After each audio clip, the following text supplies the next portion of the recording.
ಕೇಂದ್ರ ವಾರ್ತಾ ಮತ್ತು ಪ್ರಸಾರ ಸಚಿವಾಲಯ ಆಯೋಜಿಸಿರುವ ವೇವ್ಸ್ ಶೃಂಗ ಮುಂಬೈನಲ್ಲಿ ಮೇ 1ರಿಂದ 4ರವರೆಗೆ ನಡೆಯಲಿದೆ.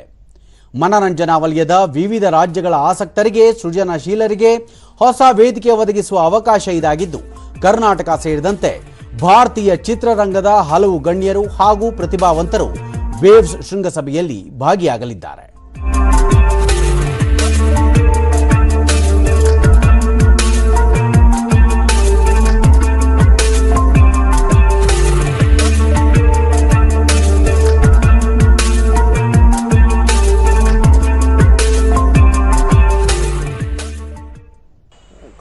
ದೂರದರ್ಶನದೊಂದಿಗೆ ಕ್ವಿಕ್ ಸೋಟಿಕ್ ಸಂಸ್ಥೆಯ ಮುಖ್ಯಸ್ಥ ಅವನೀಶ್ ಪಾಠಕ್ ಮುಂಬೈನಲ್ಲಿ ನಡೆಯಲಿರುವ ವೇವ್ ಶೃಂಗಸಭೆಯಲ್ಲಿ ಪಾಲ್ಗೊಳ್ಳುತ್ತಿದ್ದು, ದೇಶದ ಮನರಂಜನಾ ವಲಯದ ಅತಿದೊಡ್ಡ ಕಾರ್ಯಕ್ರಮ ಇದಾಗಿದೆ. ಅನಿಮೇಷನ್, ಗ್ರಾಫಿಕ್ಸ್, ಚಿತ್ರ ತಯಾರಿಕೆ ಸೇರಿದಂತೆ ವಿವಿಧ ವಿಭಾಗಗಳಲ್ಲಿ ವಿಪುಲ ಅವಕಾಶಗಳಿದ್ದು, ಪ್ರಧಾನಿ ನರೇಂದ್ರ ಮೋದಿ ಅವರ ಆಶಯದಂತೆ ಈ ಶೃಂಗ ನಡೆಯುತ್ತಿದ್ದು, ಆಸಕ್ತರು ಭಾಗವಹಿಸಬಹುದಾಗಿದೆ ಎಂದರು. ಸಪೋರ್ಟ್ ಮಾಡ್ತಾ ಇದ್ದಾರೆ. ಇದು backed by government of India, Narendra Modi ಅವರಿಂದ ಆಗ್ತಾ ಇದೆ. ಇದು ಒಳ್ಳೆ ವಿಷನ್. ಇದರದ್ದು ಫಸ್ಟ್ ಸೀರೀಸ್ ಅಂತ ಅನ್ಬೋದು. ಈ ವರ್ಷದ ಮೇನಲ್ಲಿ ಆಗ್ತಾ ಇರೋದು.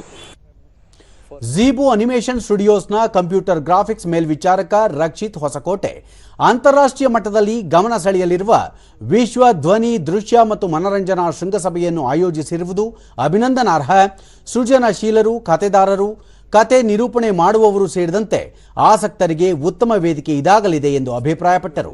ಇವರೆಲ್ಲ ಬಂದಿರ್ತಾರಲ್ಲಿ, ಅವರನ್ನ ಮೀಟ್ ಮಾಡಿ ಅವ್ರ ಮುಂದೆ ನಿಮ್ಮ ಕಂಟೆಂಟ್ನ ತೋರಿಸುವಂಥ ಒಂದು ಅವಕಾಶ ಇದೆ ಇದರಲ್ಲಿ.